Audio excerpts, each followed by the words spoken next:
Big Blue Nation traveled nearly 1,000 miles to get an early look at what this upcoming basketball season will bring. Yesterday, Kentucky got its Big Blue Bahamas tour off to a great start as Aaron Harrison continued to build off his late season heroics, leading all scorers in a 25-point blowout of Puerto Rico. Wildcat fans also got their first look at freshman Tyler Ulis, who showed why he's one of the electrifying young players in college basketball. It's game 2 of the Big Blue Bahamas tour, coming up next.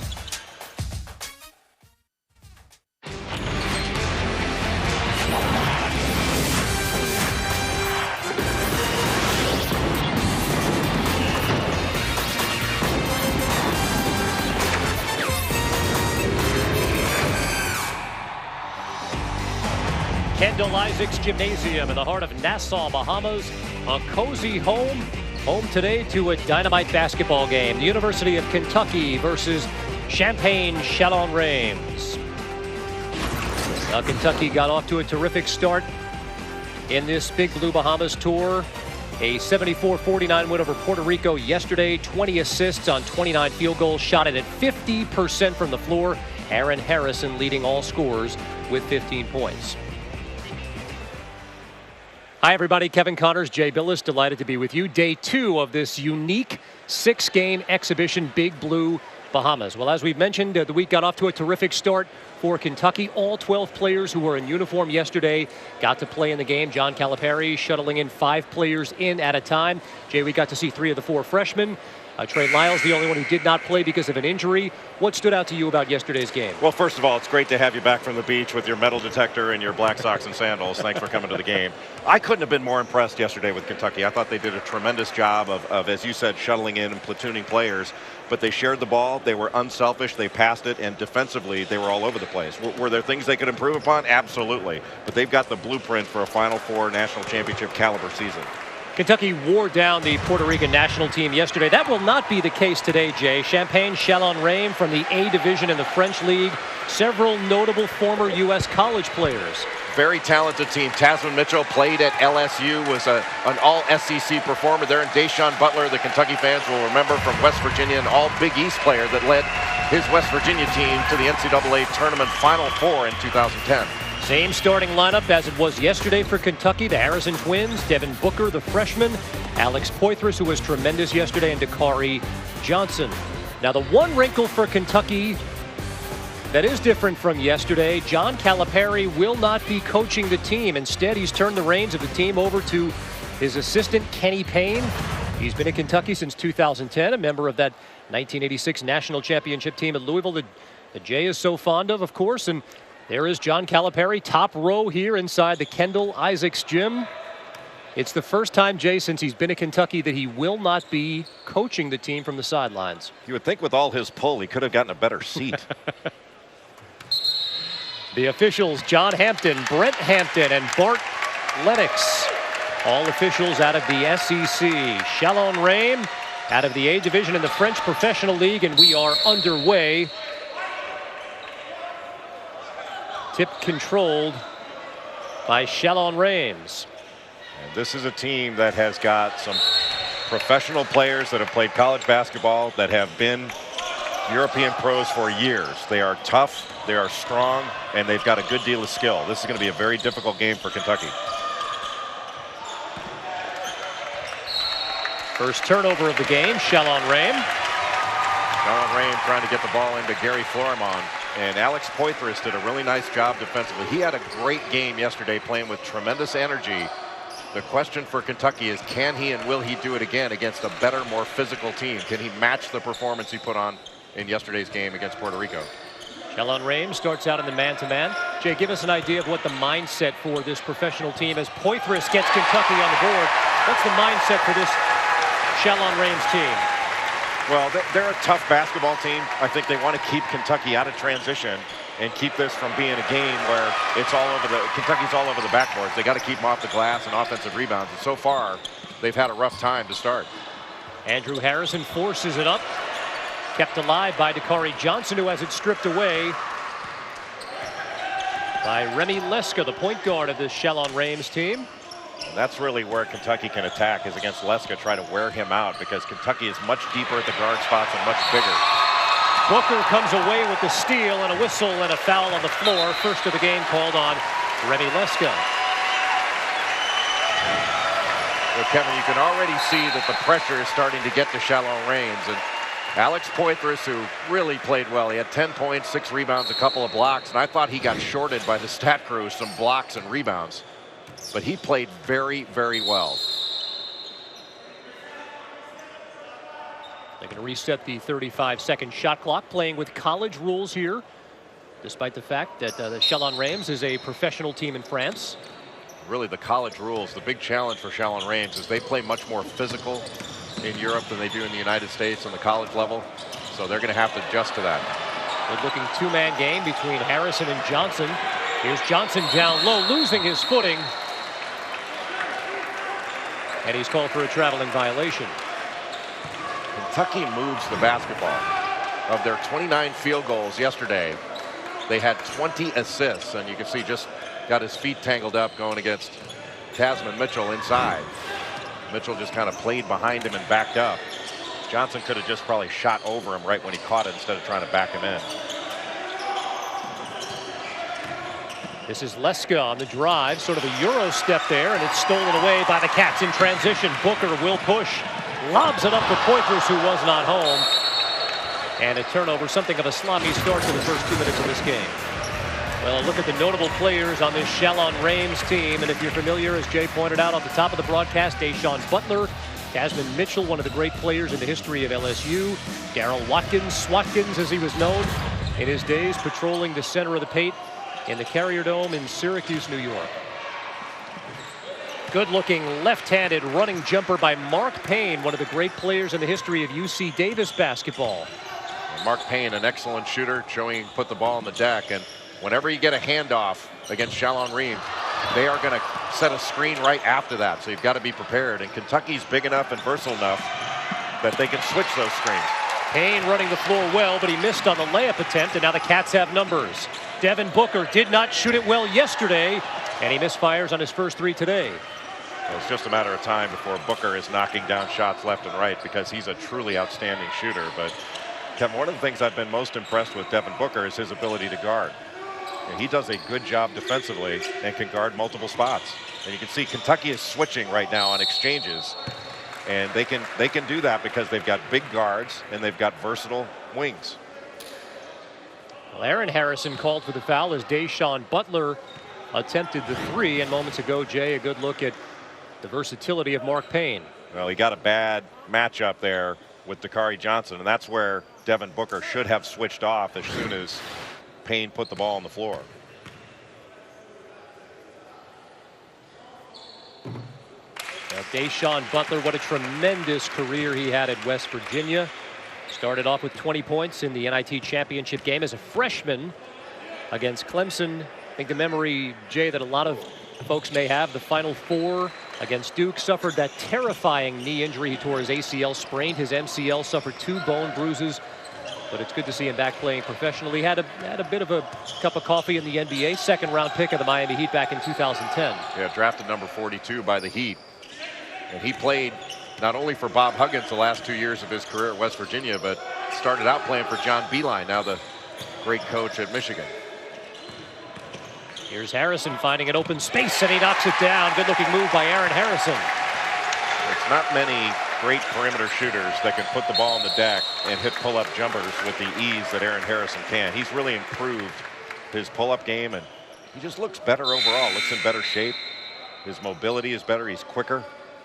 I thought both he and his brother Andrew played very well against Puerto Rico. What did Andrew tell us yesterday about his diet? He said he's eliminated fast food, he's trimmed down a bit. Yeah, that doesn't seem reasonable to me. I would never do that. Open look for Tasman Mitchell, and he drills the three, first of the game for the former LSU star.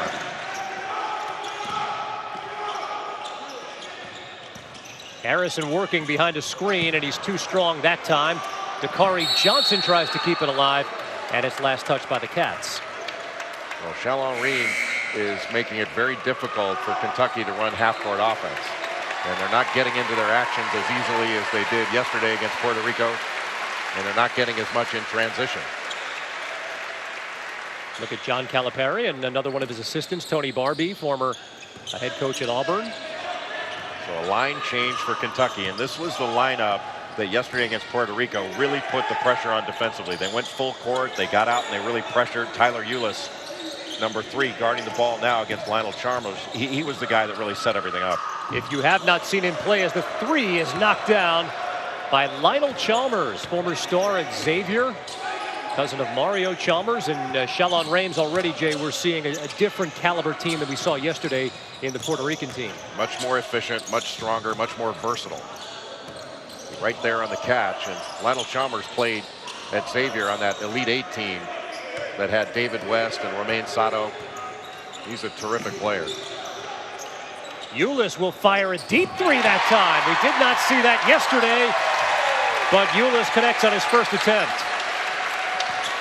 Well, you really have to appreciate the way that Tyler Ulis plays. He is under control, puts great pressure on the ball. I think he sees a pass, if not 2 passes ahead on the offensive end, and he plays the ball on the defensive end. Most guys just play their man. He plays the ball. Good looking move by Butler along the baseline. It will count as Karl Towns deflected the ball as it was in the rim. So an opportunity for a 3-point play when we come back. We are getting to see one of the electric young players in college basketball. He will quickly be a fan favorite across the nation. Tyler Ulis, as Kentucky and Chalons Reims are early here in the Bahamas. Kevin Connors, Jay Billis back in Nassau, Bahamas. Chalons Reims out of the A division of the French League, an early 4-point lead on Kentucky. Tyler Ulis just connecting on a 3-point field goal. Jay, yesterday he was a pest in every way against Puerto Rico. I was so impressed with the play of Tyler Ulis. Paul Biancardi, who heads up ESPN's recruiting, had told me just how impressed he was, and everything that Paul said was right and then some. That this is an outstanding freshman class that John Calipari has brought in, but Ulis has something a little bit different than most freshman point guards. He's mature beyond his years, and he's going to add a totally different dimension to this Kentucky team this season. I agree, and I think you can add that name to the point guards to play under John Calipari over the years. You talk about some of the all-stars in the NBA. Derrick Rose, a former MVP. John Wall coming into his own as an all-star. Tyreek Evans and Brandon Knight, of course, still in the league as well. And I don't think it's hyperbole to say you can add Ulis's name to that point at some point. He appears to be the real deal for Big Blue Nation. I think the thing for Ulis is he's got the ability to be a great college basketball player. Now, his pro potential may not be the same as some of these other guys we were just talking about, but I think he's going to be the type of player at Kentucky that will stay for 4 years. And can you imagine him as good as he is now and smart? Can you imagine him as a senior point guard? Talk about old school. He's really good now. He plays like a senior now. Just does not seem to make any bad decisions when the ball is in his hands. And there's a look at Karl Towns, jump hook off the mark, and Darrell Watkins in the game for the first time. Former Syracuse big man gobbles up that rebound. And Watkins forcing Towns to shoot that shot oversized. 3 on the way by Mitchell is way too strong, and here comes Willis leading the break. Derek Willis did some nice things in the ball game yesterday against Puerto Rico, and he's a guy that most folks don't see in the top 10 rotation because freshman Trail Lyles, 6'10", is out right now with a lower leg injury, as is Willie Cauley-Stein. So 2 guys that would definitely be in the top 10 aren't even available on this trip. Shows you how deep Kentucky is. It's frightening. Nice. They lob it to Watkins, a bit too strong by Chalmers. But he was wide open too. That would have been an easy layup if that pass were on target.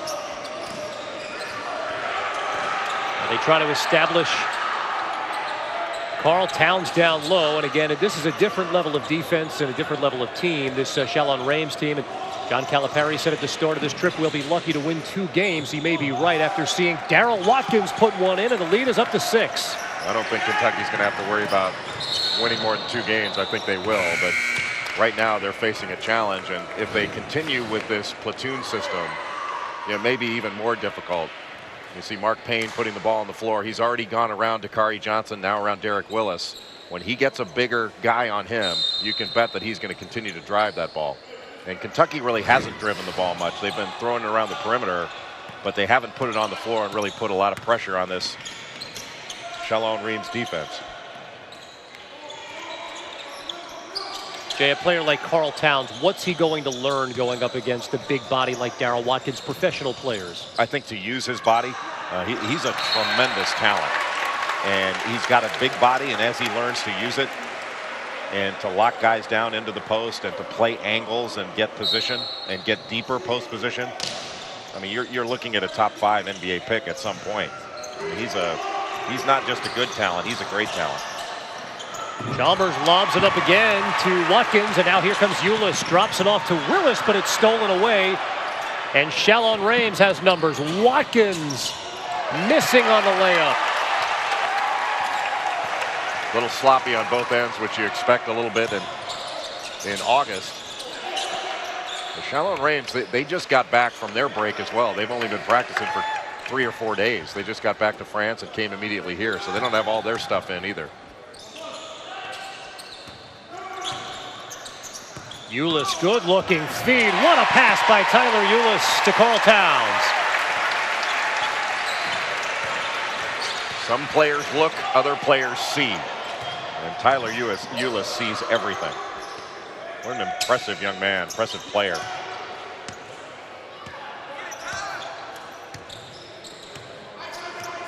Forcing Lionel Chalmers to turn his back with that pressure on the ball.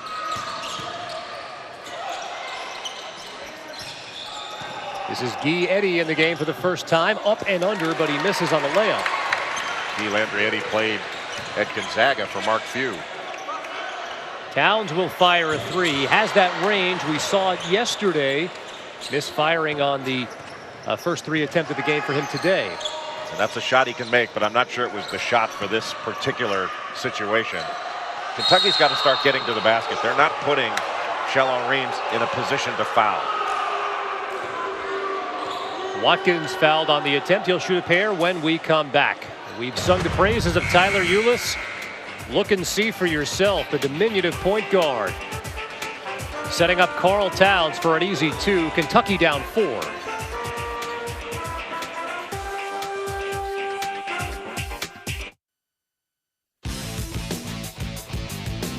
Four-man group headed to Kentucky. Devin Booker headed to Kentucky. John Calipari thinks that Tyler Ulis could lead the country in assists. Carl Anthony Towns. The University of Kentucky.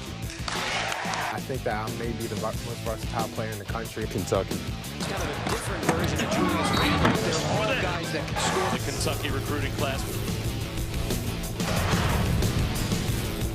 Well, 4 of the top 25 players in the ESPN 100. Outstanding freshman class. And Jay, we've gotten to see 3 of them. One player that we have yet to see is Trey Lyles, who may be one of the best big men coming into college basketball in the country himself. Well, Trey Lyles is the highest rated recruit in this Kentucky recruiting class, which our ESPN recruiting experts, Reggie Rankin, Paul Biancardi, ranked the 2nd best recruiting class in the country. And Lyles is 6'10" out of Indianapolis. A really versatile scorer, guy that can play both inside and out, but he can face up, a good passer, very skilled player. And he can face up from 18 feet and in. His mid-range game is very good, and he's got some advanced post moves. You put him out on the floor, and he is definitely in this rotation. Now, whether he starts or not, who knows? But he's going to play big minutes for this team, and he's going to be a very important contributor. He will not play in this 6-game exhibition because of a leg injury. And the man he was sitting next to, Willie Cauley-Stein, the same thing. Will not see him in action, but we will be joined by Willie Cauley-Stein at some point here during this game, sometime in the second half. Willie Cauley-Stein, who is an excellent shot blocker. His mobility is off the charts. He missed the back end of the NCAA tournament last year with a leg injury as well. And he's been doing drill work, and as soon as practice starts, he'll be ready to go. Chalons Reims, and now in a 2-3 zone here. What have you noticed about them defensively, Jay? Well, they do a pretty decent job of staying in front of the ball, but it's in part because Kentucky hasn't driven the ball like Andrew Harrison just did there. I think if Kentucky puts the ball on the floor and attacks the basket, they can put this team into some help side situations. And any time that Darrell Watkins goes for a block shot, that's going to open up the offensive glass. They don't have size beyond him that can keep Kentucky off the glass. And that's where I think the Wildcats can really pound a lot of teams, is with their ability to get second shots. That's what they did to Wisconsin last year and to a lot of other teams, frankly. in the NCAA tournament. They were able to get a ton of second shots. Just wasn't their initial shot, it was their second shot. Already Kentucky trying to pick up the pressure with the size out front with their Andrew Harrison. This is Lionel Chalmers. Skip pass finds the open man, Michel Morandis, who some folks in the Rockies will recognize. Played his college ball at Colorado, second team All Big 12 as a junior and senior, and it's given Chalons Reims a 6-point lead. Good pass inside. Here's Johnson, just connected on a 3-point play moments ago, this time called for the travel. That's where Dakari Johnson can really improve. When he catches the ball, all he's got to do is catch it, wait for the space to clear, and then make a move, or just get rid of it. But one thing he really needs to concentrate on is getting deeper post position. A guy with his size, you'd like him to get post position as deep as possible so he doesn't have to make a post move, he can just make a power move. Look how far out Chalons Reims has to start their offense because of the pressure. Butler on the drive, but he's fouled on the attempt.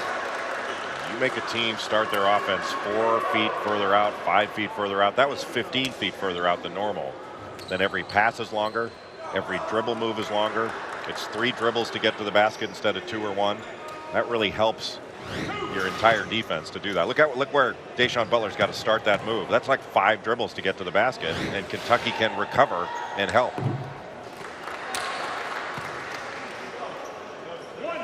Deshaun Butler knocks down the first, as you see Aaron Harrison and the assistant coach today. He's the head coach, Kenny Payne, with John Calipari in the stands behind us. He said he didn't want to watch. Rather want to coach all 6 games down here. He says it's only August. His team gets tired of hearing the same voice over and over again.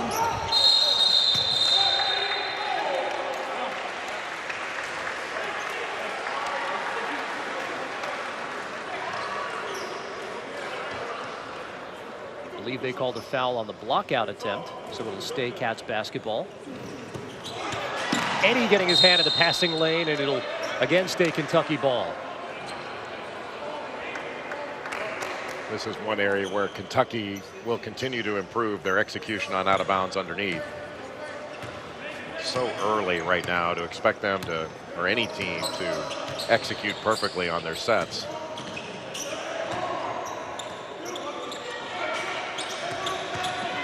Here's Harrison drawing a crowd, drops it off, and Poitras can't hold on to it. Already the 8th turnover for Kentucky here, and we're just 10.5 minutes into this first half. And not all of those turnovers have been forced. But that Chalons Reims did force Andrew Harrison to angle out his drive. They didn't give him a straight line drive. Now Kentucky in a 2-3 zone, and this can be a very good zone team in time. Morandis missing on the 3. And it'll be Kentucky ball. Well, that's something that John Calipari said that he would consider this year. He would have a zone day at some point, and it appears that day is today. And you talked about it, Jay, the ability with the players that he has to implement that sort of a defense. Well, because of the size that they've got, it's just something that they have to commit to. And John will be the first to admit that he doesn't like to play zone. And the first 3 that's hit, he would come out of it. That's why he wants to see a lot of zone today, because he knows his assistants won't be quite as skittish about playing it as he might be. Booker had Johnson had the first attempt blocked away by Watkins, but the second time he stuck with it and drew the foul. That is a strength of this Kentucky team, the offensive glass. Johnson does a really nice job of just moving Darryl Watkins, which is, he's not an easy player to move, moving him right under the basket and getting that position. And as he keeps him occupied, you know, that's where Alex Poitras can get to the offensive glass.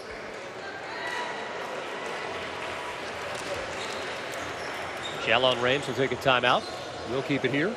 John Calipari was discussing the game with his assistant Tony Barbee, who was the head coach at Auburn last year and whose birthday it was yesterday, along with another Kentucky assistant, John Robick. Both of them shared birthdays yesterday, and I forgot to get him a present. I feel awful.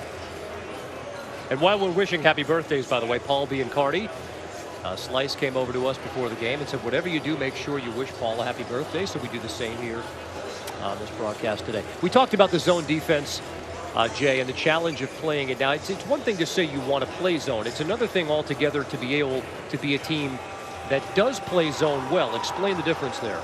Well, I think, first of all, I think you have to commit to playing zone. It's not something you can just throw out there every once in a while. It's something you have to commit to and practice and work on it and believe in it in order for the players to believe in it.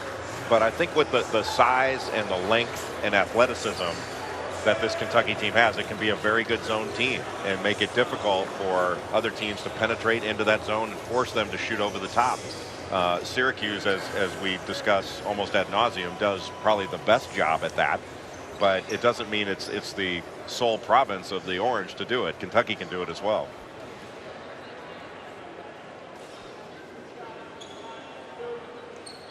And Kentucky's really gotten off to a difficult start shooting the ball. They're shooting under 40%. Part of that is the quality of shot that they have settled for. They haven't gotten to the rim as often. They're 5 of 14 from the field. But they can get better shots than they've been getting thus far. You give credit to Chalons Reims for their defense, but I think a lot of it has been attributable to the shots that Kentucky has settled for. As Johnson misses both free throws, that is an area he must improve. Ball is stolen. Aaron Harrison taking it right at Guy Eddy.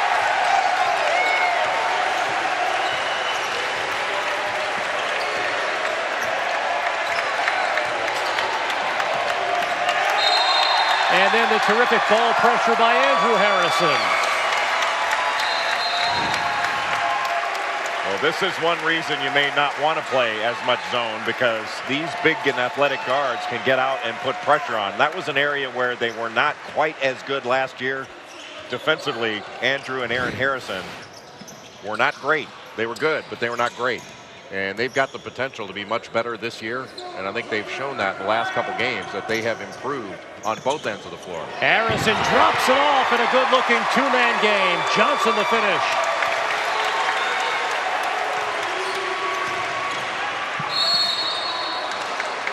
That little screen roll is very difficult to guard because of Andrew Harrison's size, his ability to get to the basket. And what a beautiful drop-off to Dakari Johnson. This is an excellent team that Kentucky's got. When they play like this, they are going to be really, really hard to beat.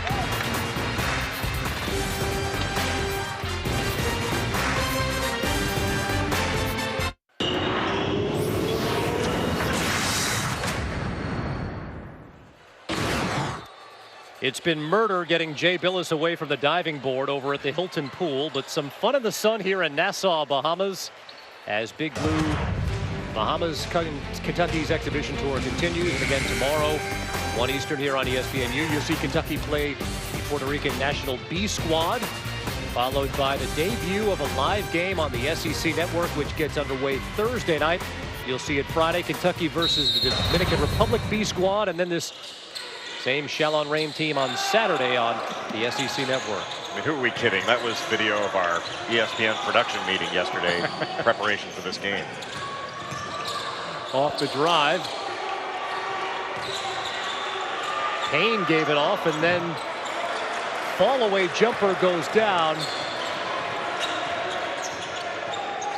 by Gary Florimon in the game for the first time. Boy, and if that is the quality of shot that Chalons Reims is going to have to rely upon, it's going to be very difficult for them to continue to score at a high pace. They've been relying upon keeping Kentucky away from the basket, but that's not been the case the last 3 minutes. Now, you talked about the ball pressure that time by Dominique Hawkins. It'll stay Chalons Reims basketball, but Kentucky is up inside the Chalons Reims defenders. Well, this is the way I think Kentucky wants to play all the time, to put pressure on for 40 minutes. And they went about 10 minutes where they didn't put a whole lot of pressure on except in limited circumstances, but they're doing it now, and it's a much better looking way to play, isn't it? Hawkins will try a three. As Towns goes down hard, looked like he banged his elbow on the floor, but the freshman is quickly up. It looked like he went right over the top of Derek Willis. And that was probably a little bit too quick of a shot by Dominique Hawkins. That's, I think, something that they've had so much success in the last 3 minutes or so getting the ball to the rim. It's certainly not a bad shot, but I think a better one was available to put even more pressure on this team. Sticking with the 2-3 zone. Look at the length along the baseline. Quick trigger that time by Lionel Chalmers, and it's off the mark. Cats have numbers. The alley-oop.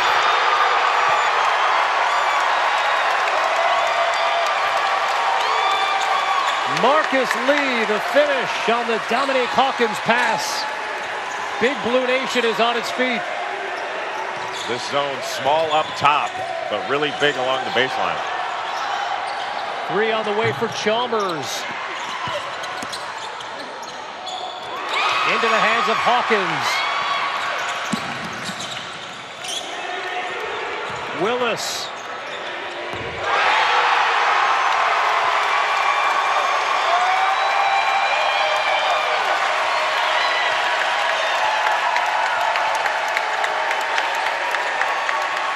Sooner or later, Kevin, this Kentucky team has that explosive quality that they can just take off on you. Mark Payne and Chalons Reims has gone cold. Hawkins will try another 3.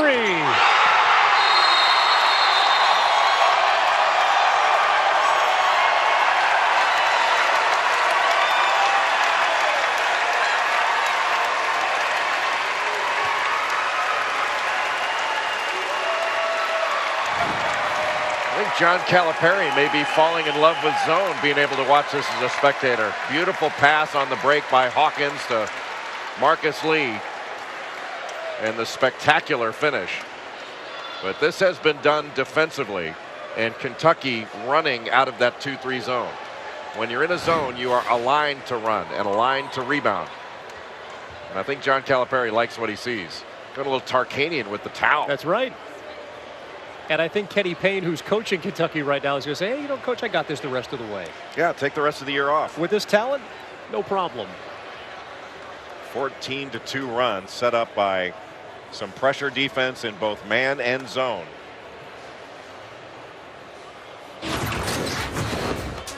Well, this reminder, you can catch the FIBA Under-17 World Championship. Comes your way 6:15 a.m. on Tuesday here on ESPNU. From Dubai, United Arab Emirates. It's Team USA taking on Japan tomorrow, 6:15 a.m. Eastern on ESPNU. Also available live on Watch ESPN. A very talented team, Jay. We talked about them a bit yesterday. The new crop of young players, the Under-17 team, and about some of the top 5 players a part of Team USA. Well, Ivan Rabb and Malik Newman, 2 of the bigger names on that team, but you're also talking about guys like Harry Giles, Tyus Battle, DJ King, who played at St. Vincent St. Mary High School, the same high school that produced LeBron James, and he and LeBron James actually work out quite a bit together when James is in town. He's going to be in town a lot more lately, I hear. I heard something about that. Well, Big Blue Nation has been vocal today. Yesterday was more of an exhibition. This is a dogfight right now, and the Cats have come all the way back to open up a 4-point lead. Well, Kentucky started out 5 of 14 from the field, and we talked about their shot selection. They've hit 6 of their last 7, mostly because they've run off their defense and they've attacked the basket. Mostly perimeter shots now for Chalons Reims as Deshaun Butler misfires. Well, that zone is just shut off the middle. They're not having to guard as many screens. They're not having to switch. They've really forced Chalons Reims into throwing the ball around the perimeter and not attacking. That's a foul. And they will, in fact, get one. A bit of a hold that time on Gary Florimond. 15th foul as you take a look at Nikola Antic, head coach of this team. Took over in 2010. Signed an extension this offseason to remain in charge for 1 more season. His son is a member of the team, Luka Antic. Antic played professional basketball up until age 41. How about the finish by Karl Towns, and the freshmen are electrifying this building. Just a fake handoff and took it right to the basket. Really well executed by Kentucky. Finally, they work it down low, and Tasman Mitchell is fouled on the way up. The inbounds man comes off for a handoff. Florimond played the handoff instead of staying between Towns and the basket, and Towns took advantage of it. And on the other end, against the 2-3 zone, that pass from the top shouldn't get down underneath the basket very often, if ever. And as this team plays more and more zone with their length And when they're alert, I think they'll take that away more often than not. Jay, I asked you this yesterday of the Puerto Rican team. How about this Chalons Reims team? Give us an idea, put into perspective the caliber team that they would be of teams that Kentucky will face this season. Well, they'd be a major college basketball team. Now, would they be as good of a team as Kentucky plays? No. But they would, you know, all these guys played high-level college basketball. They're very good players. This team doesn't have the size or the depth at the guard position that Kentucky has. And they don't have the depth overall that Kentucky has. But as an opponent, they would be an SEC caliber team, no question. Here's Willis left open.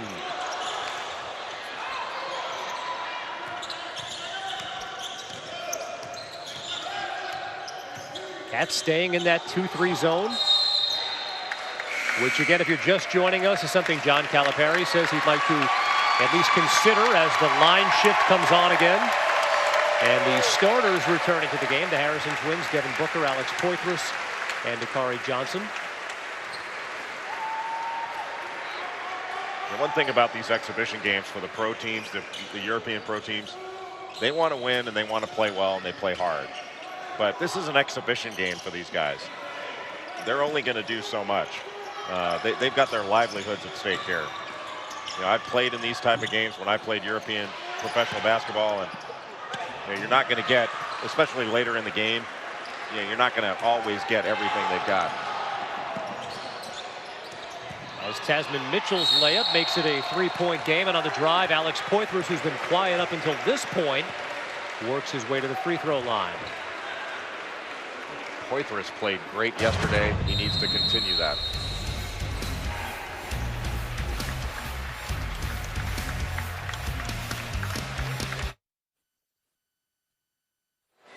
Kevin Connors, Jay Billis, our entire crew back with you from Nassau, Bahamas. Kentucky has roared back to take a 3-point lead on Chalons Reims, a professional team from the A division in France. And a reminder that the Kentucky exhibition tour continues.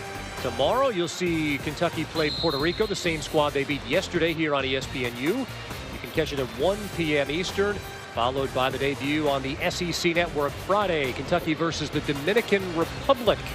And then the same French team Saturday. All those games, with the exception of tomorrow, on the SEC Network. What a difference in the last several minutes for this Kentucky team as you take a look at some of the other teams that are playing here in the Bahamas. It's a nice trip to take. Kentucky playing the most games, but I don't think this is drudgery for too many of these teams. I agree. See Jamie Dixon's Pitt squad here as well. North Carolina playing a pair of games. Saw Morehead State come into this building yesterday after Kentucky played Puerto Rico, and they played a team from here in the Bahamas.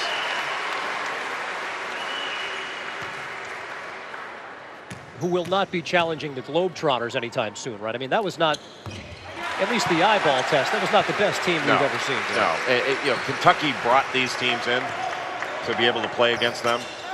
A lot of teams that come here to play are primarily doing it to get the practices in.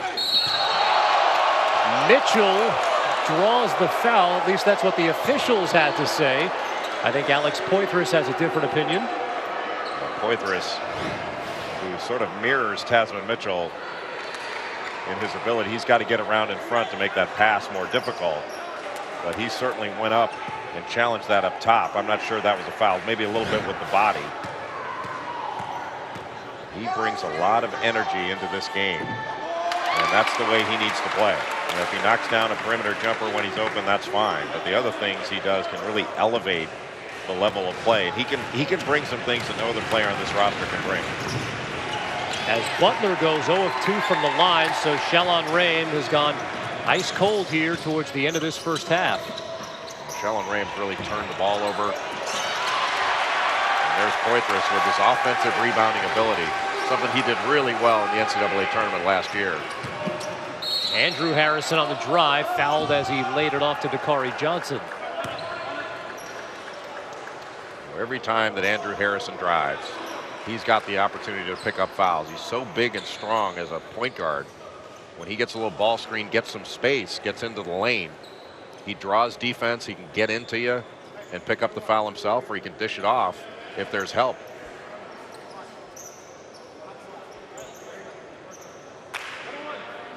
Jay, whether it's the quality of opponent or the fact that they've played now just a few more minutes together as Harrison knocks down the first free throw, I've noticed a difference in Kentucky, the level of play from yesterday to today. Yeah, especially in the last 6 or 7 minutes. I mean, the first 10 minutes, I didn't think Kentucky played very well at all. They were very sloppy on both ends of the floor and settled on the offensive end especially. They've turned the ball over. They've got 7 or 8 turnovers, as does Chalons Reims. But you know, they've really picked it up defensively. And even they've been active in this zone. You can see them stretching it out a little bit, trying to extend.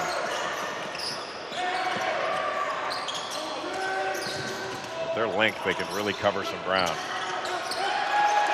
Down to 12 on the shot clock. Watkins, good-looking feed. Antich, the teardrop, and Luka Antich, the coach's son, with his first 2 points. But he really had to lob that up high to get it over Poitras. You talk about a team that can challenge at the rim. Much more patient by Dakari Johnson that time. Harrison thought about dropping it off. Good ball movement to Poitras. Another offensive board. Poitras on the cut this time. Fouled on his way up. He'll shoot a pair. Boy, there is nothing selfish about this Kentucky team. They really share the ball. They move the ball. A terrific cut and pass. And Antich really had to get that ball up high to get it over Alex Poitras. And it sends the junior out of Clarksville, Tennessee, to the free throw line. Played in 40 games last season as the 6th man on Kentucky. And Jay, I know it's tough to tell with the amount of talent and the number of bodies, but what kind of a role do you think Poitras will have on this team this year? Well, whether he plays the 3 or the 4, he's an energy guy. He can guard multiple positions. He's an outstanding offensive rebounder. But you put him in a rotation with some bigger guys, he can switch on just about anybody. He can go inside and out as a defender, and he can attack the basket. And I think his offensive rebounding ability really sets him apart. But he's going to play a lot of minutes on this team, but he can be a really big-time contributor. See, there he switched out onto a point guard. 3 on the way by Remy Lesko. Good-looking jump shot, and he drills a much-needed 3 for Chalons Reims. And when Kentucky is playing man, they're getting picked off on screens, and they're not switching all of them and not getting up on all of them, especially when their 5-man comes up to set a screen. Dakari Johnson's been a little bit slow to get there. Great pass. Good-looking feed, and Poitras, the ability to control his body in midair and lay it in. Really good cut by Poitras.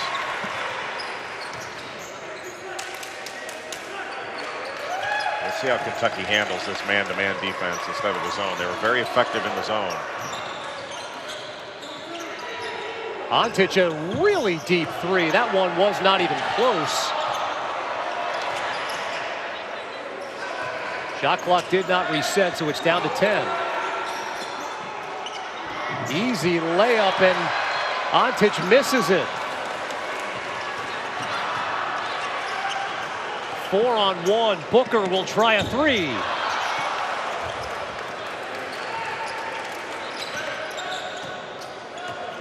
Booker's a great shooter, but at that point, probably not the time for that shot.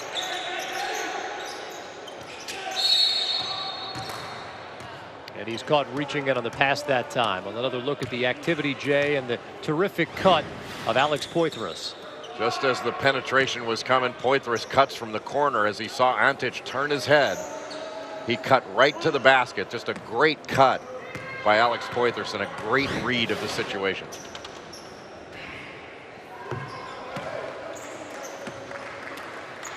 Mark Payne knocks down the first free throw. He began his pro career in Spain. After 2 years, switched to the Greek League. He spent the past 2 seasons there. Signed with Chalons Reims. As well as Kentucky has played, especially over the last 10 minutes, you feel like this lead should be more than 3.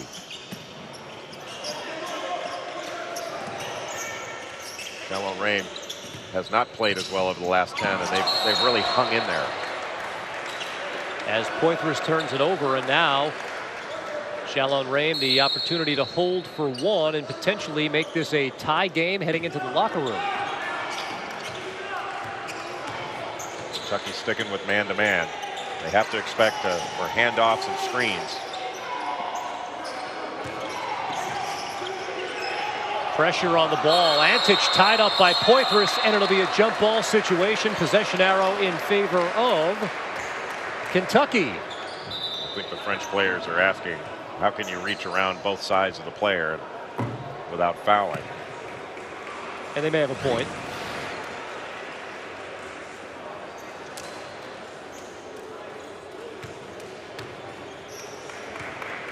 As Antich was tied up there by Poitras. Well, if you're just joining us and you're wondering who this Champagne Chalons Reims team is, well, they play in the top division in France. And a look at the players who played major Division I college basketball in the U.S. Players you might recognize: Deshaun Butler, Lionel Chalmers, Tasman Mitchell, one of the great players in LSU history. Darrell Watkins, one of the great shot blockers in Syracuse history. Tasman Mitchell, third all-time in scoring at LSU, behind the great Pete Maravich and Rudy Macklin. Had just under 2,000 points in his career, playing for both John Brady and Trent Johnson, and had over 1,000 rebounds. You don't find many players in college basketball history that had 2,000 points and 1,000 rebounds. And Tasman Mitchell is right there among them. And I know, Jay, you're fond of the Chalons Reims logo, right? Yeah, that wizard kind of scares me. This is a team that was in the B division. The franchise was in the B division in France last year. They won that. They were elevated to the A-League, where they'll compete this season. Kentucky a 3-point lead, 15 seconds to go. Let's see if Andrew Harrison can get something going toward the basket. Looks like it's going to be a run-out ball screen, and he got the switch. Mismatch on Watkins. Pull-up jumper goes down by Andrew Harrison, and this first half will come to an end. A really good execution at the end of the half by Kentucky with that ball screen to get the switch, and Harrison handled it perfectly. A strong finish to this first half for the Kentucky Wildcats. They'll take a 5-point lead into the half over Champagne Chalons Reims. 37-32 your halftime score. Let's send it to the studio with our halftime report coming up after these messages. Welcome in, Matt Schick, Tom Luganville. Pleased to join you here, part of the Big Blue Bahamas Tour. Sand swimsuits. Let's talk a little SEC football, shall we? LSU hauled in the #1 rated high school prospect in Leonard Fournette this past offseason. A lot is expected of him out of St. Augustine in Louisiana. What should we expect out of this guy? A significant impact, certainly a significant contribution, and not just because he's capable physically. I think he's capable mentally. He's mature. He understands and has dealt with expectation level, knows the choices that need to be made in order to avoid some of the pitfalls that you see from some of the younger players in college football. Fourth consecutive year, though, it's Nick Saban and his staff reeling in the top recruiting class in the SEC, besting their SEC West rival LSU, second in the SEC, also in the country. So when you look at the SEC and where this league is headed recruiting-wise, this league isn't going anywhere. No. What do you see on the horizon here for this league recruiting-wise? Well, their talent base is so deep, top to bottom. And then you take a team like a Kentucky, like a Tennessee, that's going to reach maybe into the mid-Atlantic area, or they're going to go up into Ohio and supplement some of the recruiting efforts that they have within the southeast region of this country. But there's so many players around, particularly at the premium positions. You look at where all the tall physical corners are coming from. A Patrick Peterson, a Dre Kirkpatrick, a D. Milliner, all southeast region kids. Look at where the defensive front personnel, which has separated the good from the great in college football, that's where the SEC has made its hay. And so if you're going to be involved in a college football conference, this region, the southeast portion of the United States, is the place you want to be, and it's what's made the SEC so talent-rich. You mentioned the Kentucky Wildcats. Yeah. Now let's talk about them on the football side of things. 2-10 record record a year ago, 0-8 in league play. That's the same record they had the season before Mark Stoops got to town. But we do see signs of improvement here in the program. What do you see in the short term? I think this is going to be one of the more improved teams in the SEC, although it might not be as reflected in the win-loss record as Kentucky fans would like to see. They will be a better coached team. I think they will be more understanding of what's being asked of them, what the expectation is. Now that you've had a full calendar year under your staff, under Mark Stoops, his tutelage, the blueprint has been laid down. And in recruiting, you don't have a lot of players to choose from in the state of Kentucky. So when you get a Jason Hatcher along the defensive front, you get a Drew Barker at quarterback, and then with those Ohio roots that I mentioned from Mark Stoops and his family, you dip up into Ohio a little bit, the Cincinnati area, and even further north, bring down some kids into Lexington. You can supplement some of your recruiting efforts. I do think this team will break their losing streak in conference play. I do believe, though, they will have to get an upset, most notably versus maybe a Vandy or a Tennessee, Matt, to be bowl eligible, but I think this team will be improved. They're trying to break that long SEC losing streak. They open SEC play at Florida on September 13th. Kentucky, part of that dominating Southeastern Conference when it comes to recruiting. 10 of the 14 schools signed a top 20 class, and the entire league signed nearly the same number of ESPN 300 recruits as the ACC, Pac-12, Big Ten combined. Join us, Recruiting Nation. All things recruiting begins September 4th.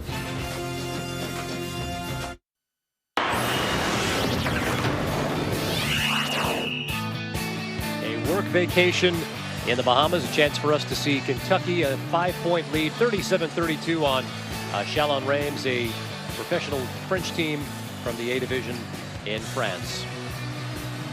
Back in Nassau, Bahamas, Kevin Connors, Jay Billis with you. This has been a terrific opportunity, Jay, for us to see this year's Kentucky basketball team. There's no more Julius Randle, James Young, both moved on to the NBA.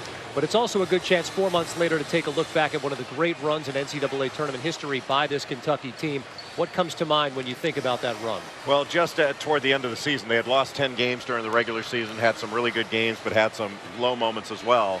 How they came together as a team and had an extraordinarily difficult draw in the NCAA tournament. For them to have to play #1 seed Wichita State in basically the second game, I thought was extraordinarily difficult. And it wasn't, they got a bad seed. They were an 8 seed. They were way better than that. But had maybe the most difficult draw of any team to get to the Final Four, and they were able to do it. Really an impressive performance by a very young team.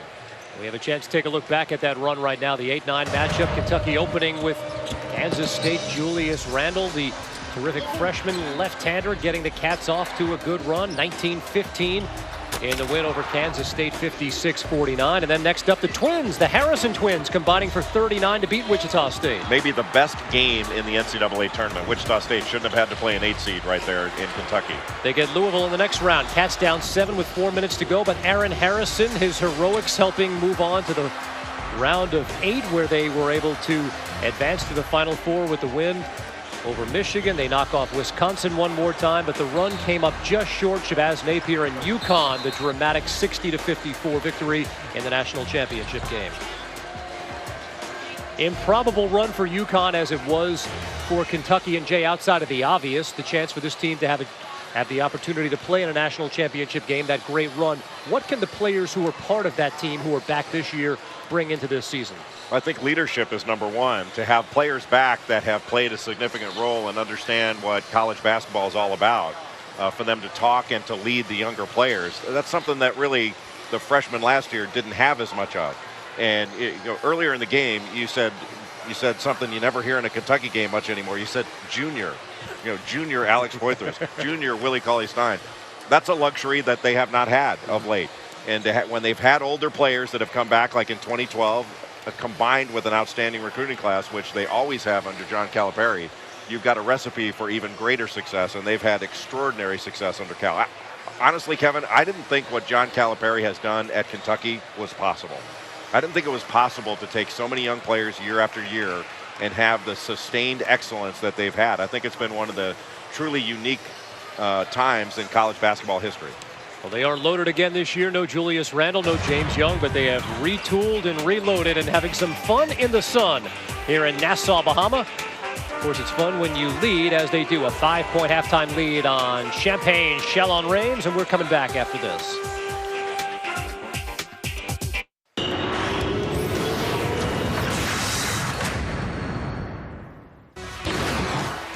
Back inside Kendall Isaac's Gymnasium in Nassau, Bahamas. The Kentucky Wildcats a 5-point halftime lead on Chalons Reims. Kevin Connors, Jay Billis back here with you. A tale of two halves, as cliche as that may be, Jay. We saw Kentucky start out playing a sloppy brand of basketball on both ends of the floor, but those last 10-12 minutes, they really turned it up. Especially the last 7 or 8 minutes of the first half. Kentucky went to a zone that forced Chalons Reims to stand around a little bit. Their length took over. They started getting some points in transition, offense off their defense, and the steal by Aaron Harrison and the finish, and then Tyler Ulis coming off the pick and roll. What a pass and a great catch by Karl Towns Jr. And you can see that Tyler Ulis plays with great pace. He doesn't go 1,000 miles an hour. He changes speeds. And when he does that, and when Andrew Harrison, at the last play of the game comes off a ball screen, gets a switch, and handles it with that kind of pace, you know, this Kentucky team can beat absolutely anybody in college basketball, and I think they're going to get better and better as the year goes along. Kentucky out rebounding Chalons Reims in that first half, shooting it at 50% in the first half, as they did for the game yesterday against Puerto Rico. All right, so it's always all about adjustments, Jay Billis. Here, what adjustments does Kentucky want to make at the half? Well, I think they want to continue to put the pressure on, whether they're in man or zone, but they're going to start the second half off with the second unit, the unit that did not start the ball game. It's a little bit smaller with Tyler Ulis, but he can put great pressure on the ball, and they're starting off in man-to-man. The challenge is going to be on the offensive end for Kentucky to continue to attack. Watkins is fouled by Karl Towns. He'll shoot a pair here. Against this team, what Kentucky wants to do is speed the game up. With this strong team of professional men, they don't want it to be a half-court game. They want this game to go up and down where they have the advantage. As Watkins misfires on the first. And we saw that yesterday. We saw that Kentucky was able to wear down Puerto Rico. They just didn't have the bodies or the stamina to keep up with a number of bodies and the talent that Kentucky had. We'll see if that's the case again here today. Well, plus, after the game got away from Puerto Rico yesterday, they gave up. Right. They just kind of quit. And that's why the margin was so great.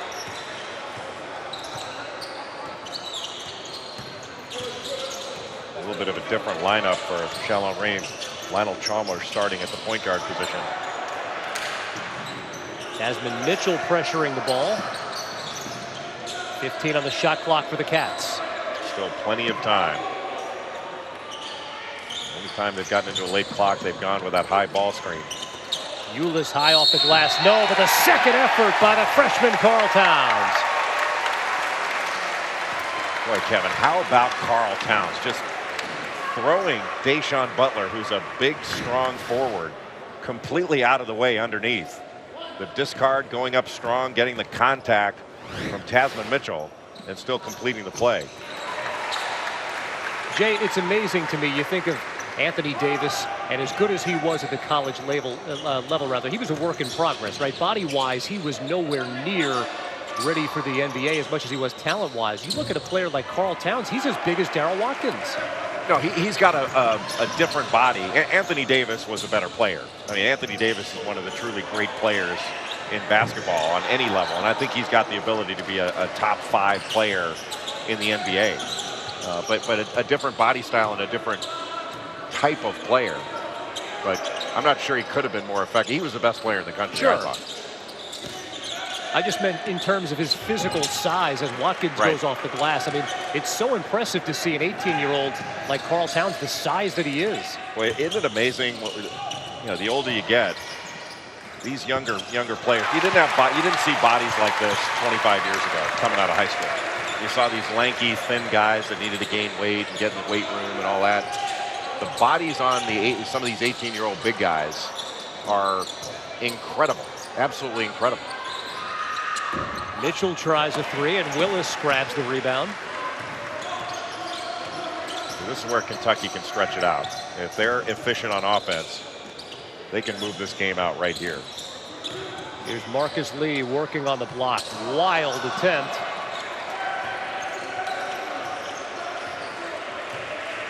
Smart play by Ulis to bring it out. Now here comes that horn set that they've been running so well when they've gotten into it. Ulis feeding Towns, working on Watkins. Terrific move, but he can't finish. Second try, he does.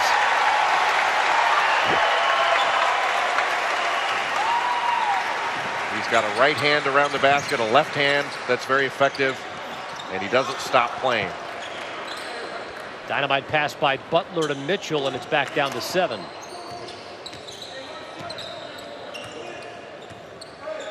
Going back into this Horn set. So many different actions out of it. It's hard to really get a read on exactly what they're doing. Hawkins way too strong on the three-pointer. We still think is really good pass. After the little screen for the screener action, there was a flex cut and then a down screen. And after he set the down screen, Towns did a really good job of posting up. And when he missed that initial shot, which he will not miss many of those as he gets older, that second effort is really impressive. That's something you don't teach. He's just got that in him.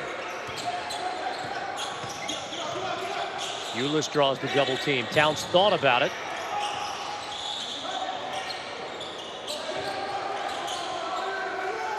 It seems like they've had the ball for a long time and still plenty of time. Good pass. Towns fouled on his way up, but the extra pass by Marcus Lee-J was impressive. The extra pass with Kentucky is a normal occurrence. This is a very unselfish team.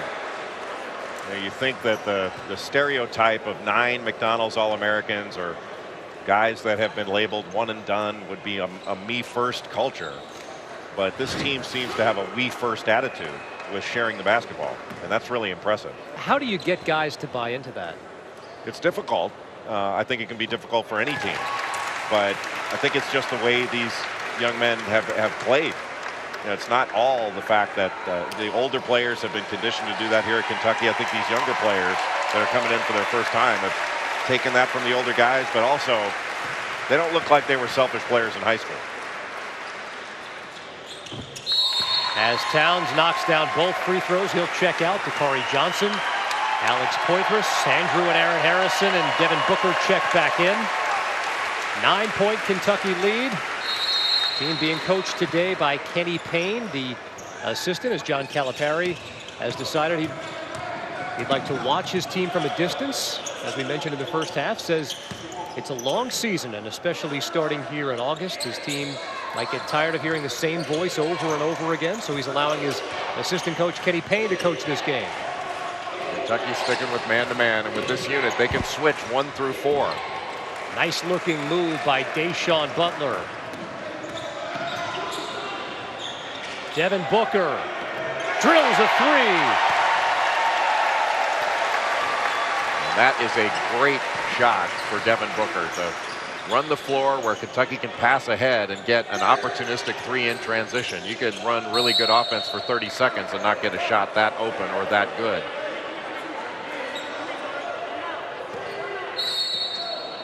Now Booker drilling a 3 to open up a 10-point game. When we come back, we're going to be joined by one of the Cats, Willie Cauley-Stein, about to make his way over to the ESPNU broadcast table. Coming up after this.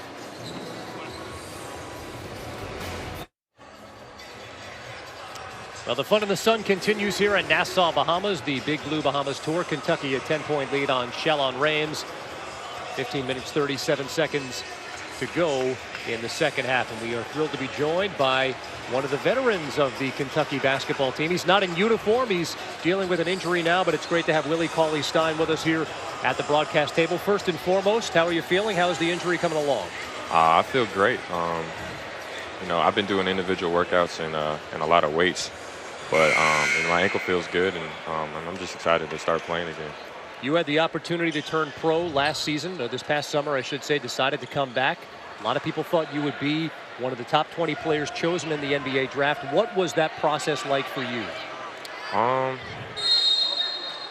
You know, it was kind of back and forth. You know, I got, really good information about it, and then, my ankle injury, I was feeling really uneasy about it and wasn't real comfortable about, leaving school on a hunch. You know what I'm saying? I want to be, sure when it's time, it's time. Willie, in watching your team play, clearly the talent, the size, the depth really impressive. A couple other things that have really impressed me are the way the manner in which this team can defend. You can bring pressure all over the court for 40 minutes, and then the way your guys share the ball, the unselfishness. Where does that come from? Practice. The whole time since we've started the whole summer, our summer workouts have been around just giving one more. We have so many drills about just giving the extra pass, and I mean it's showing right now. This tour that we're having that guys has bought into it, and they're not playing as individuals. We're trying to come together now in the summertime, so it's not as hard when the school season starts.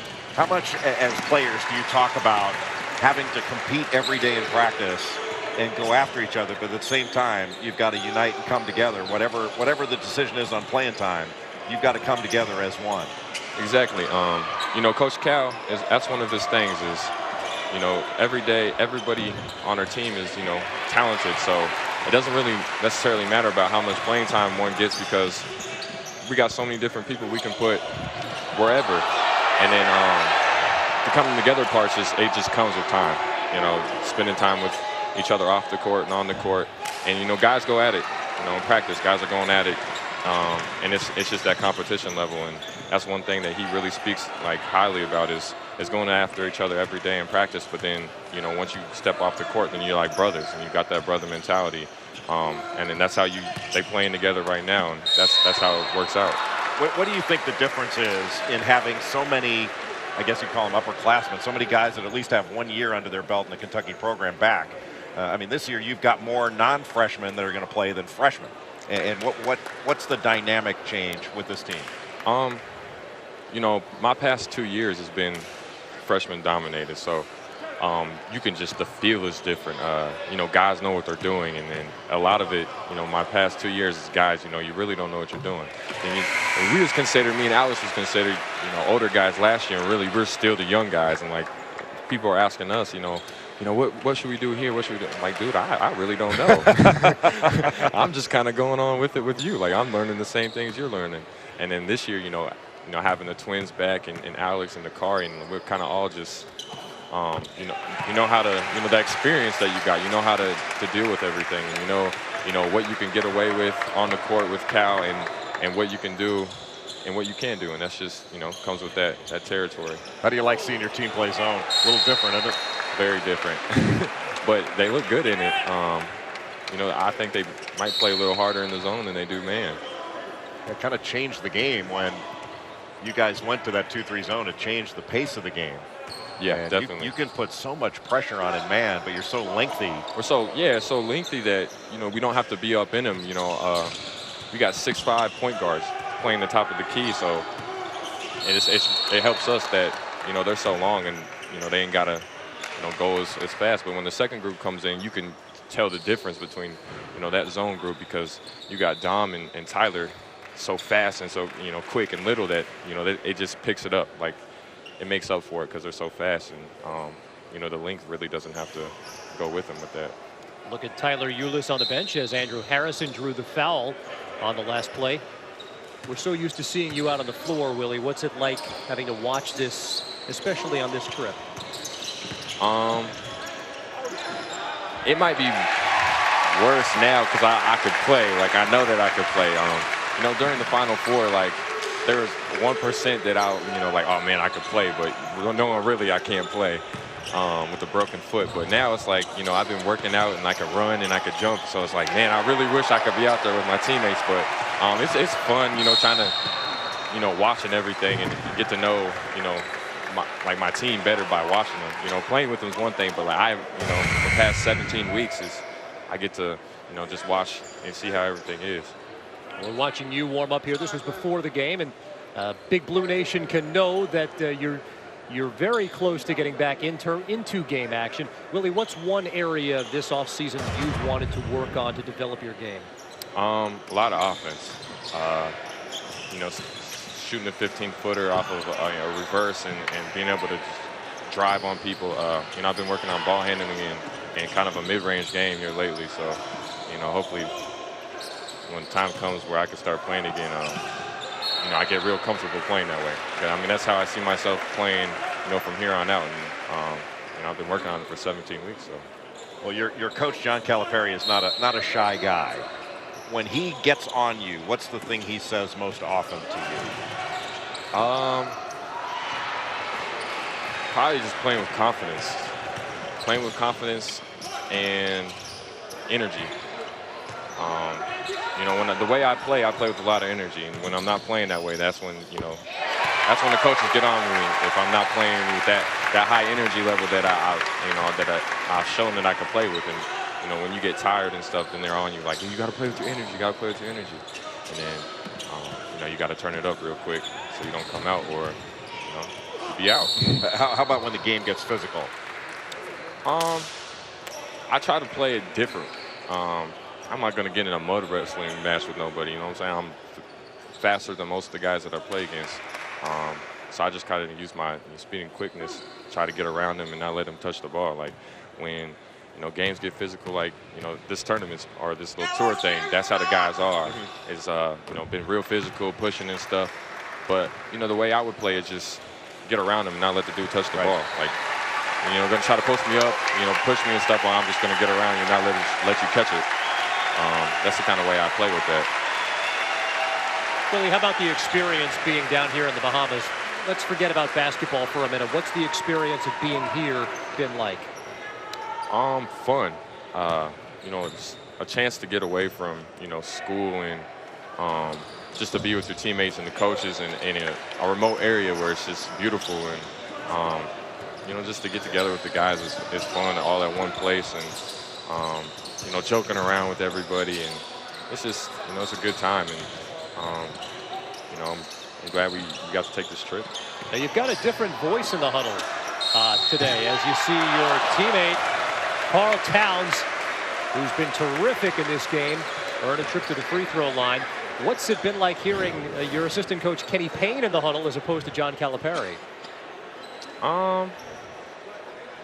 It's not much different. You know, they're still speaking on the same things. You know, KP, when Coach Cal's in there, you know, he'll still tell you stuff. So it's kind of like he's saying the same stuff he would say to you if Cal was in there, except he's, you know, the voice that you're hearing all the time.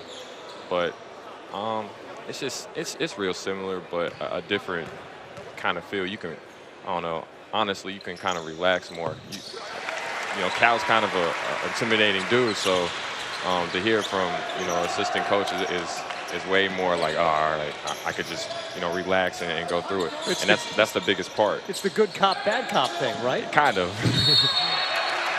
Carl Towns, your teammate, is trending on Twitter right now. He's had a terrific game. The lead is up to 17 points. Willie Cauley-Stein, thanks so much for joining us, and good health the rest of the season. We got to get Willie Cauley-Stein trending on Twitter. He was great. Let's Thanks, do Willie. it, America. Look inside the Atlantis, and a 17-point halftime lead for the Kentucky Wildcats.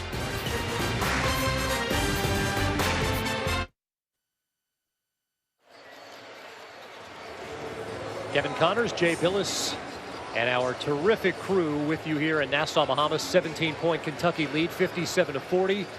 11 minutes, 54 seconds to go here in the second half. And there's a reminder, the Kentucky Big Blue Basketball Bahamas Tour continues.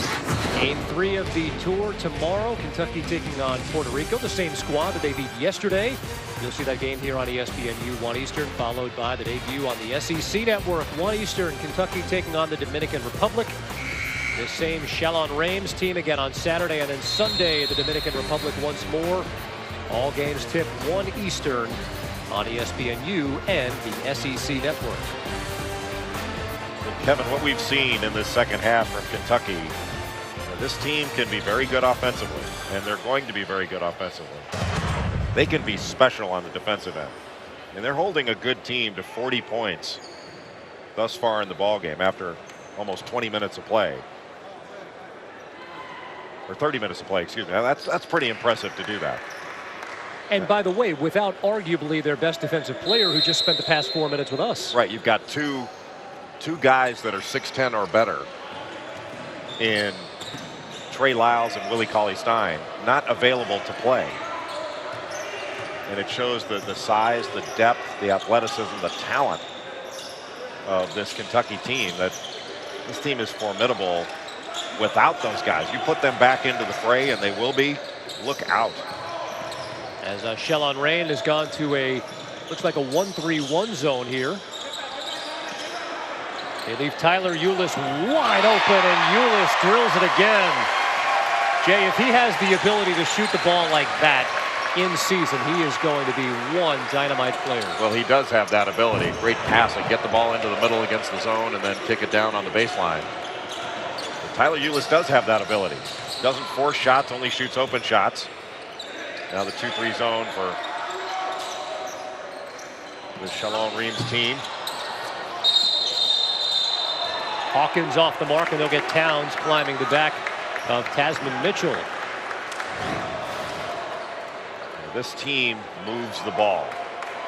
A little pass fake one way, and Watkins tries to get back down low because he felt odd being out on the perimeter, and Kentucky made him pay. Good passing that time by Chalons Reims, and Watkins can't finish it. Yeah, Kentucky's been good in the zone. They've got a lot of work to do to be able to play that more often. But boy, it's awfully nice to have that in your arsenal to complement what I think can be an outstanding man-to-man defensive team. What a pass. Nice feed, and Hawkins throws it down.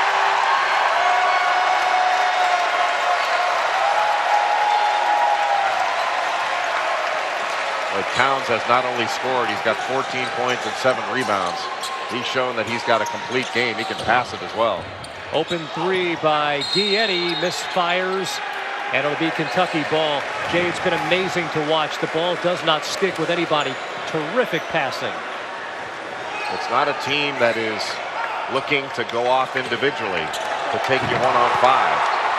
They are really endeavoring to play 5-on-1 or 5-as-1 out on the floor. And that's really impressive to watch.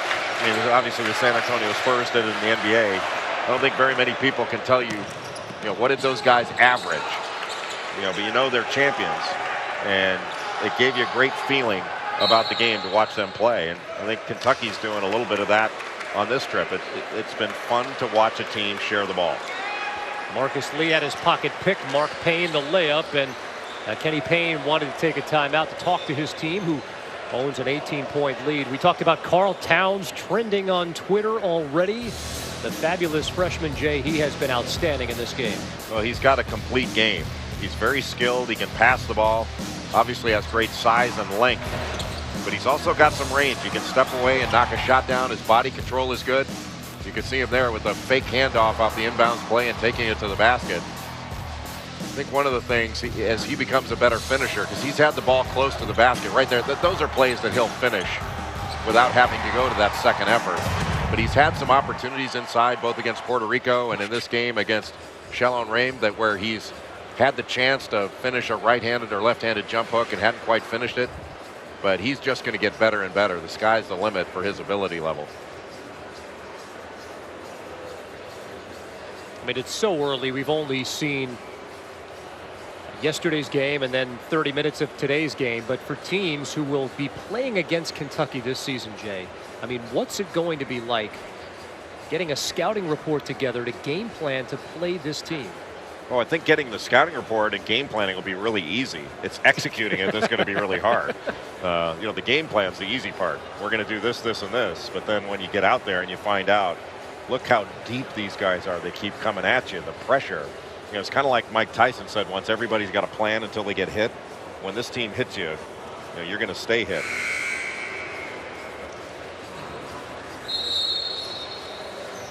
And there is, oh boy. Now he's going to want to check from ESPN. He's manning the cameras here. You know that the game has gotten out of hand. That's the highest paid cameraman in the history of television. Is he zooming in on us right now? That's what I want to know. Probably on my bald spot. Can we take that shot here? Coach Calipari with his team enjoying an 18-point lead, taking to manning the cameras here inside Kendall Isaac's gymnasium. Now that's not Cal's shot, right? No way.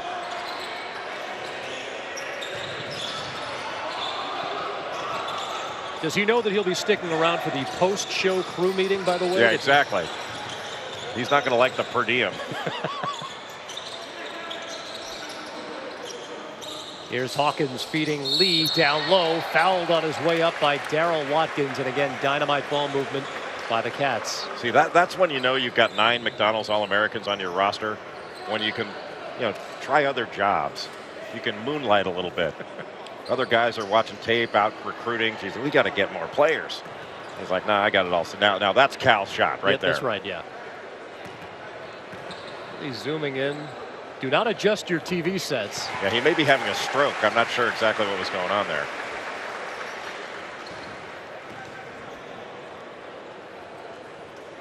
No cameraman in the history of television has gotten this much airtime. I totally agree. Our guys do such a great job. They get run over underneath the basket, knocked on their backs, and they don't get this much airtime. Right. You notice that he's not manning the baseline cameras, right? The low angle camera. He's way up there.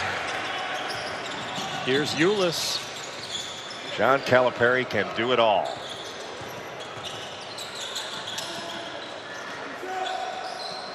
Now, how much fun is it to watch a team share the ball? Like, Towns could have shot that ball.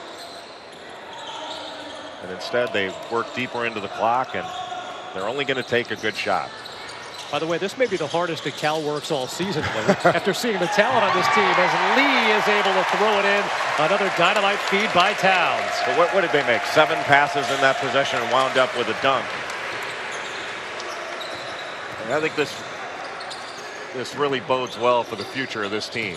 It's an unselfish, hardworking team that is not yet at full strength. And this is August. Now, is he zooming in on the officials yet? That's what I want to know. I mean, is he putting them under the white-hot spotlight after that call as Tasman Mitchell heads to the free throw line?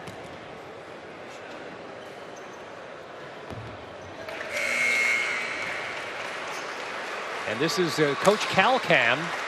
Let's get that trending on Twitter. He's got his eye on Kenny Payne, who, by the way, I'm sure will say, listen, 21-point win over a professional team, not bad. The problem is when you're on CalCam, you need Dramamine. I've got motion sickness. Well, it's a work in progress.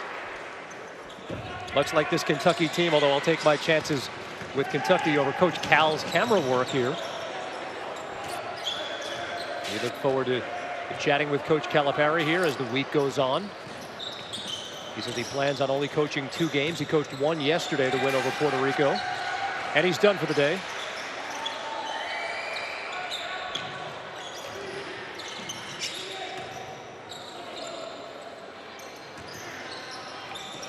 So far in these 2 games, Kentucky has gone with a straight platoon system, playing 5 at a time. It'll be interesting to see in the games coming forward. They didn't get that shot off before the shot clock. Really interesting in the next 4 games if they switch up these rotations to let guys play with different people, because the combinations are endless and impressive.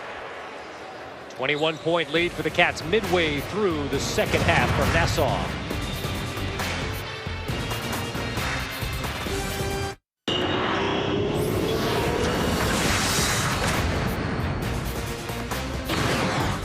Well, fun in the sun from Paradise, Nassau, Bahamas. And Kentucky continuing its Big Blue Bahamas tour with a 21-point lead over Chalons Reims. 7 minutes and change to go here in the second half. And this reminder that Team USA plays in the FIBA Under-17 World Championship round of 16 from Dubai, United Arab Emirates. They'll take on Japan tomorrow. Get up early, set the alarm, 6:15 a.m. Eastern on ESPNU. Also available live on Watch ESPN. By the way, that shot of the beach was taken by John Calipari, who ran outside during the break and got that ENG. He's really taken to this new job.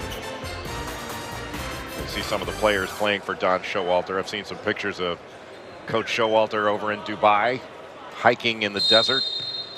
And his under-17 team is really impressive. And Don Showalter, a head basketball coach on the high school level in Iowa, has done such a tremendous job for USA basketball over the years, and shows the depth of talent in that program, not just on the player side, which the United States has got, but on the coaching side as well. It's not just Coach K and Jerry Colangelo. It goes all up and down that program that's led by Executive Director Jim Tooley, who does a great job.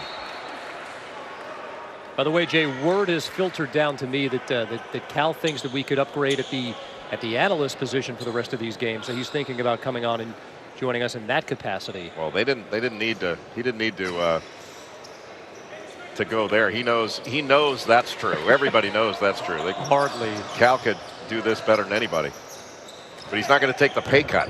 That's right. Yeah, 3 on the way by Remy Leska is off the mark.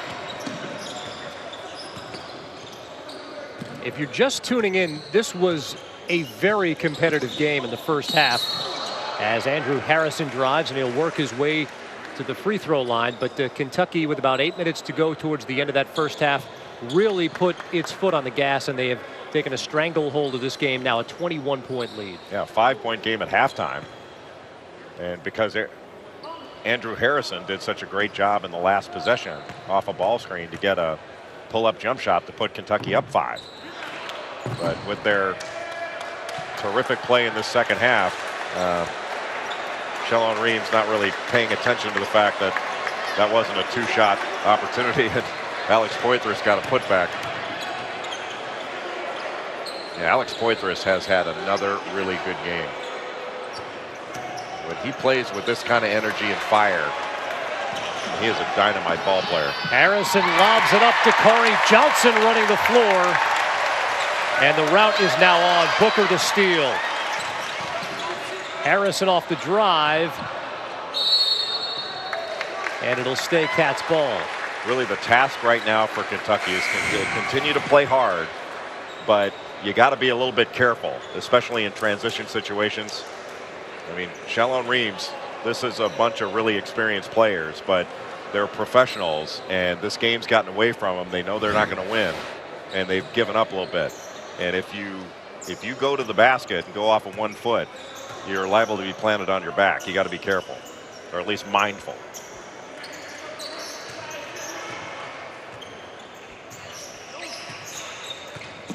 Harrison behind the screen, lobs it up, and Alex Poitras finishes it off.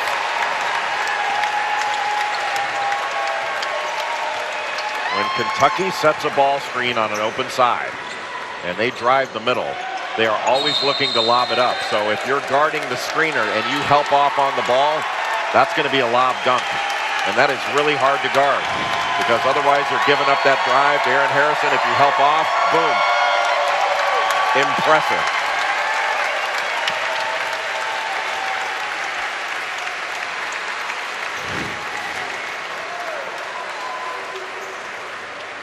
$14 points, 8 rebounds for Alex Poitras in this game.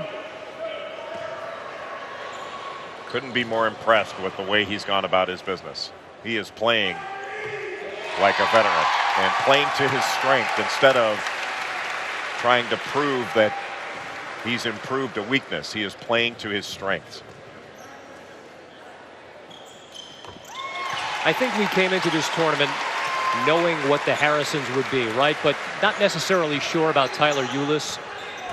But Ulis, Poitras, and Towns, to me, Jay, have been the 3 guys who have really jumped off the page. Sure, they've been very impressive. And I know you feel the same way, that the Harrisons have been impressive. They're actually significantly better this year than last, don't you think? No doubt about it. I think they've really improved. And Andrew, as he drives, is playing with such good pace. And Aaron, both of them are in better condition, you can see, and they're trying to, I think, positively answer some questions that people, observers, basketball people had about them last year. Were they going to become better leaders? Was their body language and their talk going to improve? Were they going to be better defenders? You know, how about their athleticism? I think that was questioned, and they've come back in much better condition and much quicker.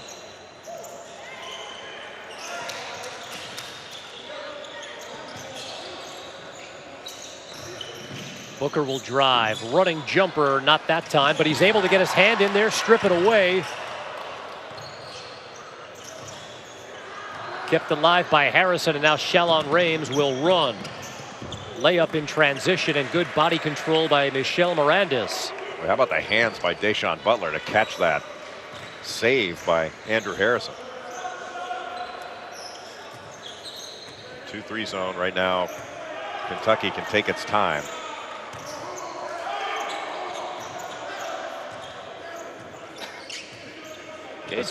it's been impressive the discipline that they've played with as well, right? I mean, these two games in the second half, as Johnson is fouled on the way up, I mean, they've gotten out of hand, and yet Kentucky has still seemed to play with some discipline. They've played with a lot of it, and again, they've moved the ball. When Alex Poitras got the ball in the middle of that zone, he could have easily shot the ball. Instead, he gives it up to Dakari Johnson along the baseline for an easy opportunity where Kentucky can get fouled and go to the free throw line. I mean, that was a terrific pass. And there's been, in the last two games that Kentucky's played, I can't think of a time where you've said, well, that was a selfish play. Not one. That's really impressive, especially for August.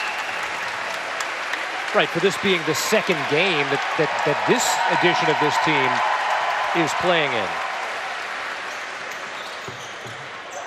I think it'll be another good night at Catlantis. Dinner's going to taste pretty good after another blowout win. As the second unit, if you will, checks back into the game, Ulis and Hawkins, Lee, Towns, and Derek Willis, who contests a three, but not enough. Lionel Chalmers drills it.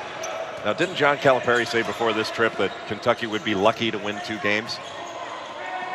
I think you can consider them lucky now. They are officially lucky, because they're it doesn't appear that either one of the first 2 teams they've played, Chalons Reims or the team from Puerto Rico, can beat Kentucky. And again, I mean, we've said it, but this Kentucky team is not at full strength. Willie Cauley-Stein is not playing. The number 6 recruit in the country per the ESPN 100, put out by Paul Biancardi and Reggie Rankin. Trey Lyles is not playing, from Indianapolis, Indiana. Both of those guys are top of the rotation players. Ulis has it taken away. Good defense that time by Gary Florimon.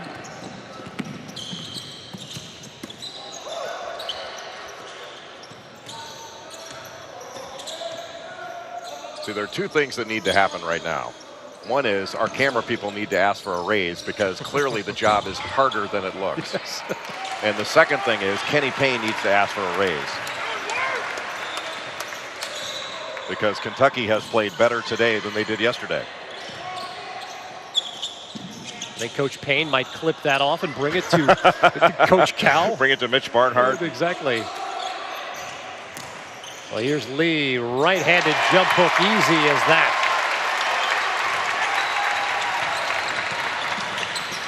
Deshaun Butler.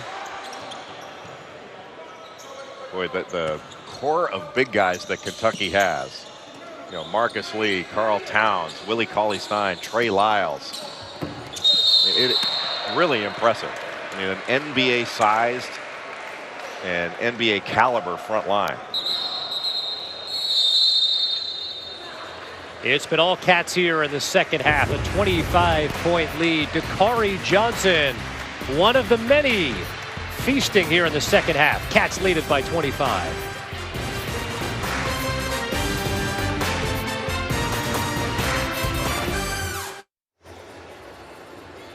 Kevin Connors, Jay Billis, and our entire Big Blue Bahamas crew. A 78-53 Kentucky lead here. 2 minutes and 14 seconds to go in the second half. Jay, we've talked about it a lot. An embarrassment of riches on the front line for Kentucky. And mostly they've been embarrassing opponents. Carl Towns with the fake handoff off the inbounds play, showing his skill going to the basket. Dakari Johnson running the floor, getting a play in transition, then off the ball screen and roll to the basket. Alex Poitras, Marcus Lee inside. It's just name after name, and that doesn't include 6'10" freshman Trey Lyles from Indianapolis, nor Willie Cauley-Stein, a junior that was expected to be a first-round draft pick in the NBA if he had come out into the draft last year. I mean, it is a huge basketball team with length, with athleticism, and with the ability to play with other people. Willis lobbed it up to Lee, and it was an errant pass that time. You know, it's one thing to root for your teammates, right? Obviously, you hope your whole team buys into that, Jay. But to me, it's infectious that players want to step up their own game when they see their own teammates playing so well. Yeah, I think that's true. And that's why I think the practices that Kentucky will have this year will be as competitive as any practices in America. Outside of the NBA, you're going to see these 10 players, 12 players that are going to be going at each other. If you don't bring it every day in practice, you're going to get embarrassed. And playing time is going to be at issue throughout the whole season. And that's a great thing for competition every day in practice, and competition makes you better. A lot of teams try to simulate that competition. Kentucky's going to be playing, their practices are going to be harder than a good many of their early season games, I believe. I mean, that is a major statement to make as we see the reserves. Todd Lanter and E.J. Flory check into the game for Kentucky. Todd Lanter, 2 times academic All-SEC. Now, think about this, though, Kevin. Like, the second 5, the second unit for Kentucky, where would you rank them in the country? Right. I mean, it'd clearly be a top 20 team. No doubt about it. Now, maybe top 15, who knows, top 15, whatever. I haven't sat down to do all the math on every team in the country. But you could cut this team in half and have 2 top 20 basketball teams. How many teams in America could do that? By my count, none. And Coach Calipari talked about, obviously, there's only so many minutes that you can play guys, 200 minutes in a game. But to split that up between 9, 10, 11 players, he said, I don't look at anybody like they're a backup. There are no backups. Everybody is a starter. As a guy who may find himself in the starting lineup at some point or other, Karl Towns throws another one in. But what that really means is that these players don't have to pace themselves. They can go all out all the time. And you can be more productive with this unit in fewer minutes. And you can wear teams out and foul them out. The one thing that you can't do, you hear people sometimes say, hey, with all these big guys, they've got 20 fouls to waste.